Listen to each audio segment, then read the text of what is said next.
مشرکین، اگر تمہارے رشتہ دار مشرک ہوں تو مغفرت کی دعا نہ مانگو، شرط یہ ہے شرک والے عقیدے پر مرا ہو۔ ہاں ہدایت کی دعا مانگنا جائز ہے، میں حاشیہ لکھواتا ہوں، معنی سن لیں۔ ما کان للنبی، نہیں جیز نبی صلی اللہ علیہ وسلم کے اے گل نبی نال ڈھک دی نہیں، پیغمبر نال ٹھان دی نہیں، نبی کے مناسب نہیں ہے، اور والذین آمنوا، اور وہ لوگ جو ایمان لے آئے ان کے لیے بھی مناسب نہیں ہے، جائز نہیں ہے۔ کیا بات؟ ان یستغفروا للمشرکین، کہ بخشش مانگے مشرکین کے لیے۔ جنازے کی بات نہیں ہو رہی۔ لوگ کیا کہتے ہیں جی ہم گئے تھے، جب وہ دعا کرنے لگے تو ہم باہر نکل آئے جنازے سے، اصل کام تو تم نے کر لیا ہے۔ نہیں سمجھ آئی آپ کو؟ ہاں جی، وہ جو جنازے کے بعد دعا مانگنے لگے نا، میں باہر نکل کر کھڑا ہو گیا، اصل کام تو تو نے کر لیا ہے جنازے والا۔ اللہم اغفر لحینا و میتنا، خالی جنازہ نہیں، شرک پر موت آ گئی ہے، بعد میں بھی نہیں کہنا اللہ جھلیس، اللہ بخشیس، بعد میں بھی بخشش کی دعا نہیں کرنی۔ اللہ کو پتہ تھا نہ، لوگ کہیں گے رشتہ دار ہے جی، کیا کریں، والد ہے، بیٹا ہے، بھائی ہے، فرمائے والا وہ قانونی قربا، اگرچہ قریبی رشتہ دار بھی کیوں نہ ہوں، من بعد ما تبین لہم، بعد اس کے کہ واضح ہو چکا ہے ان کے لیے۔ کیا بات واضح ہو چکی ہے مومنوں کے لیے، نبی کے لیے؟ انہم اصحاب الجحیم، یقیناً وہ جہنمی ہیں۔ اوپر لکھیں یعنی کفر پر مرے ہیں۔ اگر یقین ہو جائے کفر پر موت آئی ہے، بخشش کی دعا بھی نہیں مانگنی۔ وما کان واجبا، ہمیں کہا جا رہا ہے بخشش کی دعا نہ مانگو مشرکوں کے لیے۔ ابراہیم علیہ السلام کیوں مشرک باپ کے لیے دعا کرتے رہے؟ لکھے شبہ، ابراہیم علیہ السلام نے اپنے مشرک باپ کے لیے دعا کیوں مانگی؟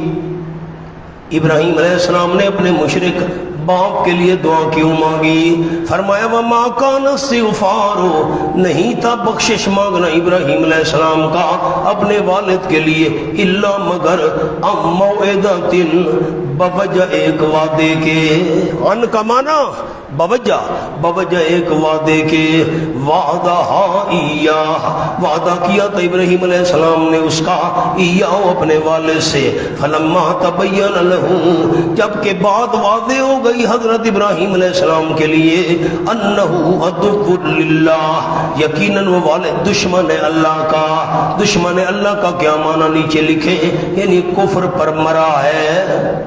جب بات واضح ہو گئی کفر پر مرا ہے، تبرأ منہ، بری ہو گئے حضرت ابراہیم علیہ السلام اس سے، استغفار مانگنا چھوڑ دیا۔ تبرأ کا مطلب استغفار مانگنا چھوڑ دیا۔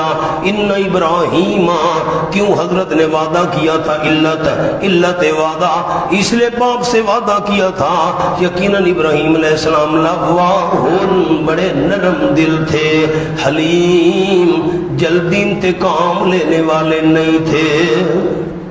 اور میں آپ کو جملہ لکھوا دوں، لکھیں جی نمبر 1، دعائے ہدایت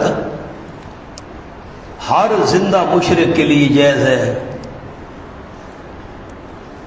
جلدی کریں جلدی، دعائے ہدایت ہر زندہ مشرک کے لیے جائز ہے۔ نمبر 2، مہر جباریت کا علم ہو جائے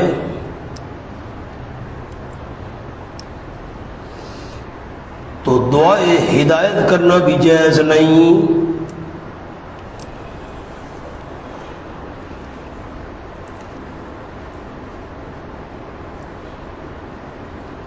نمبر 3، مہر جباریت کا علم بذریعہ وحی ہو سکتا ہے۔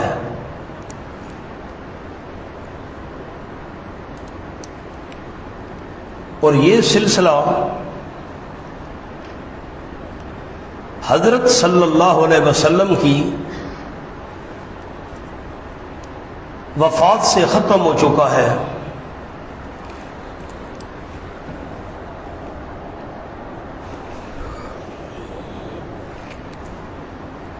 بس اب مہر جباریت کو تو ہمیں پتہ چلے گا نہیں، پھر لکھے نوٹ، یوں دعا کرے کہ اے اللہ جن کفار و مشرکین پر مہر جباریت نہیں لگی ان کو ہدایت عطا کر،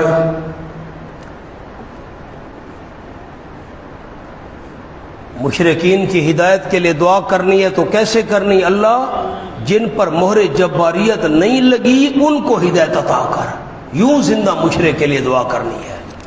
آئے مولانا وما كان الله ليضل قوما بعد إذ هداهم دفع شبہ، سامنے لکھیں جی دفع شبہ۔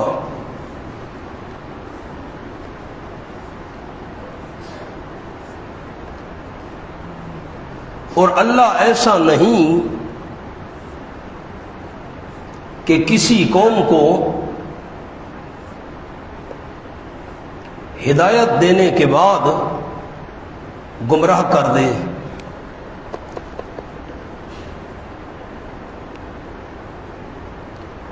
جب تک ان پر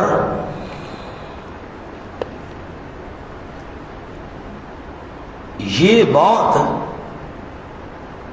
واضح نہ کرے کہ انہیں کن باتوں سے بچنا ہے،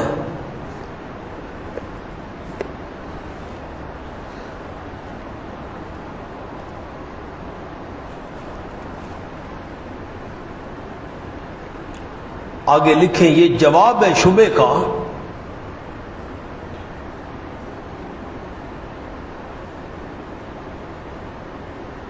کہ جو ہم نے استغفار کیا اس پر مواخذہ تو نہیں ہوگا،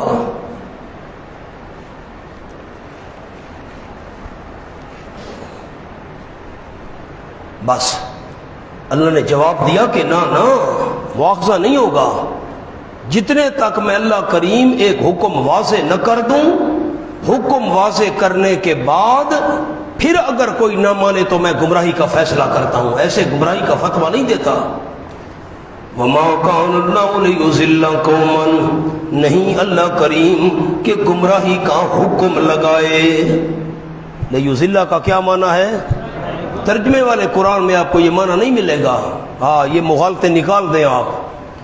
وما كان الله ليضل قوما، نہیں اللہ کریم کہ گمراہی کا حکم لگائے کسی قوم پر، بعد اذ ہداہم، بعد اس کے کہ جب کہ ہدایت دے چکا ہے ان کو، ہدایت دینے کے بعد گمراہی کا حکم لگا دے، ایسے اللہ نہیں کرتا۔ حتی یبین لہم، یہاں تک واضح کر دے ان کے لیے، ما یتقون، وہ چیزیں جن سے بچنا ہے، جن چیزوں سے انہوں نے بچنا ہے، جتنے تک وہ چیزیں اللہ واضح نہ کر دے اللہ گمراہی کا فتویٰ نہیں لگایا کرتا، گمراہی کا حکم نہیں لگایا کرتا۔ یقین اللہ کریم ہر ایک چیز کا علم رکھنے والا ہے۔ ان اللہ، یہ اب تائید آ گئی ہے، ان اللہ، یقین اللہ کریم اسی ہی کے لیے بادشاہی آسمانوں کی اور زمین کی، استغفار مشرکین کے لیے کیا، عذاب دے سکتا ہوں جو میں بادشاہ، اللہ جان ڈالتے اور جان نکالتا ہے۔ وما کان لکم، میرے منع کرنے کے بعد اگر تم نے مشرکین کے لیے بخشش مانگی تو پھر وما لکم من دون اللہ، نہیں ہوگا تمہارے لیے اللہ کریم کے علاوہ کوئی حمایتی نہ کوئی مددگار، ولی جو مصیبت آنے نہ دے، نسی جو آئی مصیبت کو ٹال دے۔ لقد تاب اللہ علی النبی والمہاجرین والانصار، سبحان اللہ، بشارت مجاہدین تبوک، بشارت مجاہدین تبوک۔ لقد تاب اللہ علی النبی، البتہ تحقیق مہربانی فرمائی اللہ کریم نے نبی صلی اللہ علیہ وسلم پر، والمہاجرین، اور مہاجرین پر اور انصار پر۔ یہ کیسے ہے؟ نبی کو ساتھ ملا دیا، مہاجرین کو نبی کے ساتھ ملا دیا، انصار کو نبی کے ساتھ ملا دیا۔ فرق ہے مولانا، فرق نبی کے اوپر لکھنا ہے نبوت و امامت جہاد میں، اللہ نے کیسے مہربانی کی نبی پر، آپ کو نبوت عطا کی، جہاد کا آپ کو اللہ نے امام بنایا، والمہاجرین والانصار، مہاجرین و انصار پر بھی اللہ نے مہربانی کی۔ نیچے جملہ جہاد میں پکے رہے، جہاد میں پکے رہے، اللہ نے ان پہ مہربانی کی۔ الذین، وہ مہاجرین و انصار، اتبعوہ، جنہوں نے اتباع کیا آپ صلی اللہ علیہ وسلم کی، آپ کے پیچھے چلے، فی ساعۃ العسرا، مشکل گھڑی میں، تنگی کی گھڑی میں نے کیا معنی کیا ہے لقد تاب اللہ کا؟ کیا معنی کیا؟ مہربانی کی، خیال کرنا۔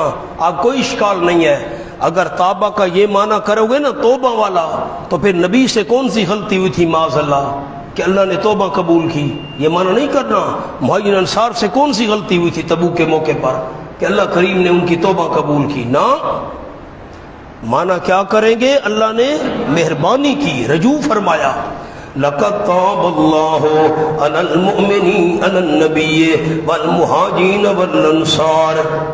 ایک اور جملہ عرض کرتا ہوں، لقد تاب اللہ علی النبی، ہمیشہ ہمیشہ کے لیے تاب اللہ، اللہ کریم نے توبہ قبول کی ہوئی ہے۔ کیا معنی کیا؟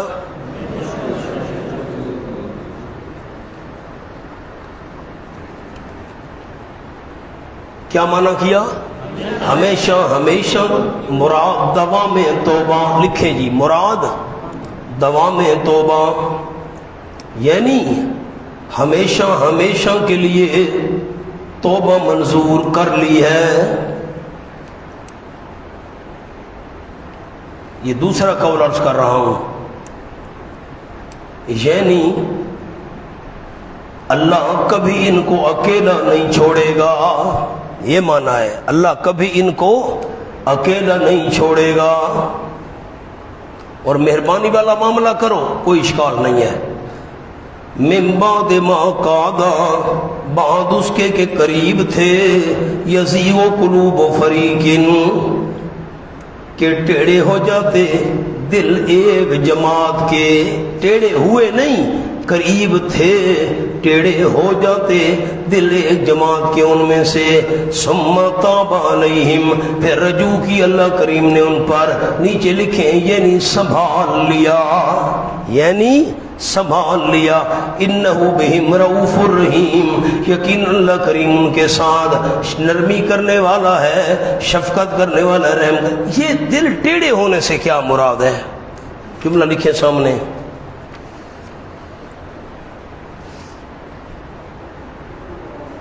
گرمی کا موسم، جلدی جلدی کریں مولانا، مہربانی کریں، گرمی کا موسم،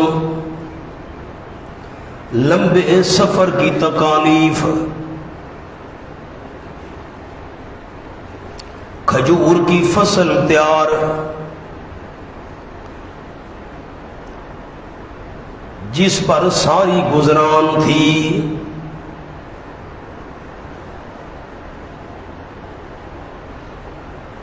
ان وجوہات کی وجہ سے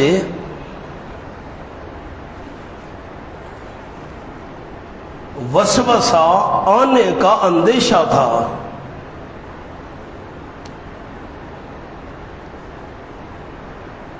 لیکن اللہ نے ان کے دلوں کو سکون و اطمینان اور صبر و استقلال عطا کیا۔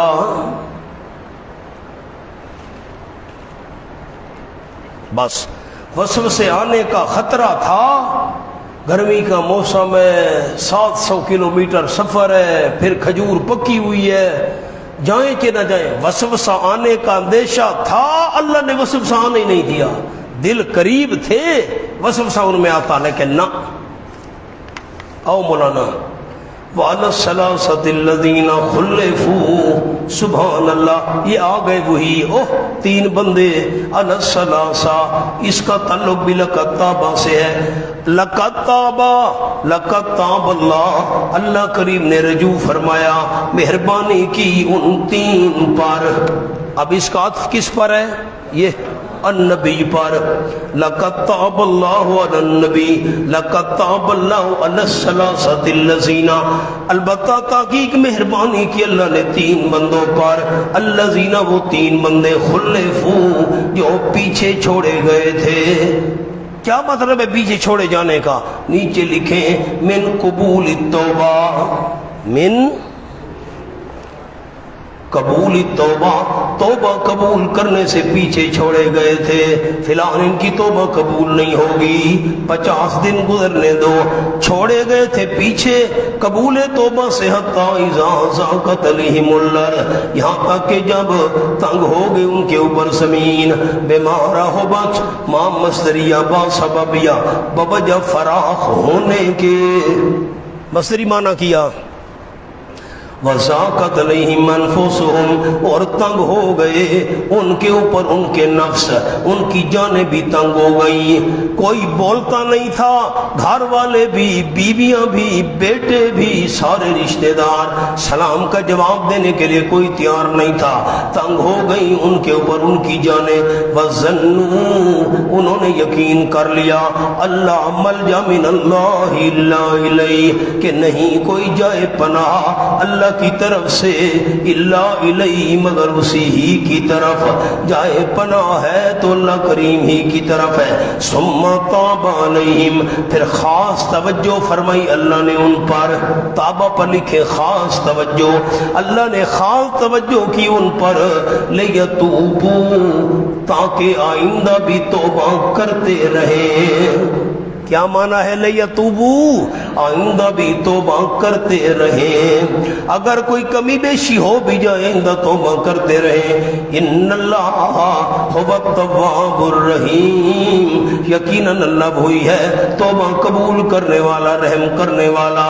یا ایھا الذین آمنوا اتقوا اللہ وکونوا مع الصادقین، ترغیب اخلاص، اے ایمان والو اتقوا اللہ، اللہ کریم سے ڈرتے رہو، وَقُونُوا مَعَ الصَّادِقِينَ، اور ہو وہ سچ بولنے والوں کے ساتھ۔ صادقین کے نیچے لکھے قولاً وَنِيَّةً وَعَمْلًا، قولاً وَنِيَّةً وَعَمْلًا، کس بات میں سچے، بات کے بھی سچے، نیت کے بھی سچے، عمل کے بھی سچے، ان کا ساتھ دو۔ مولانا جملہ لکھیں یا ایھا الذین آمنوا اتقوا اللہ کا، ان تین کی توبہ تقوی اور سچ کی وجہ سے قبول ہوئی، اس لیے یا ایھا الذین آمنوا پوری آیت ہے، مومنو تم بھی تقوی نہ چھوڑنا، سچ نہ چھوڑنا۔ ہاں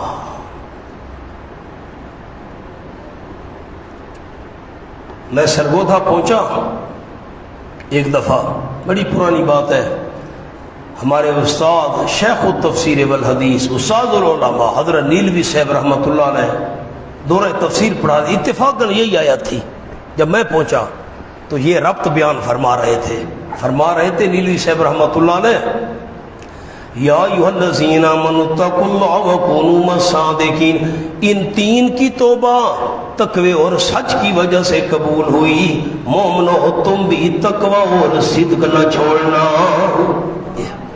کونوا مع الصادقین، اس پر ایک جملہ لکھ لیں، مع صادقین پر، کونوا مع الصادقین حاشیے پر نمبر 1، اشارہ کہ قیامت تک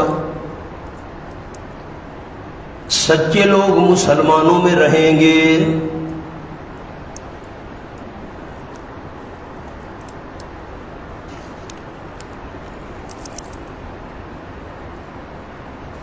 اللہ۔ نمبر 2 دلیل ہے اجماع امت کے حجت ہونے کی۔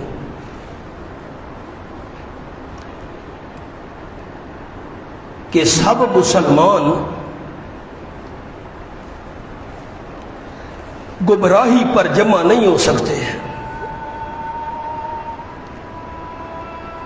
بلکہ صادقین بھی رہیں گے۔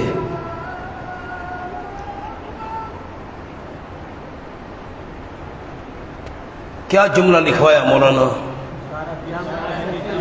ایک تو اشارہ کیا ہے کونوا مع الصادقین میں، قیامت تک سچے لوگ مسلمانوں میں رہیں گے، اس لیے سچوں کا ساتھ دو۔ نمبر دو دلیل ہے اجماع امت کے حجت ہونے کی۔ وہ کیسے؟ کہ سب مسلمان گمراہی پر جمع سچے بھی رہیں گے۔ آگے الگ مضمون ہے انشاءاللہ ظہر کے بعد۔ اللہ اللہ اللہ۔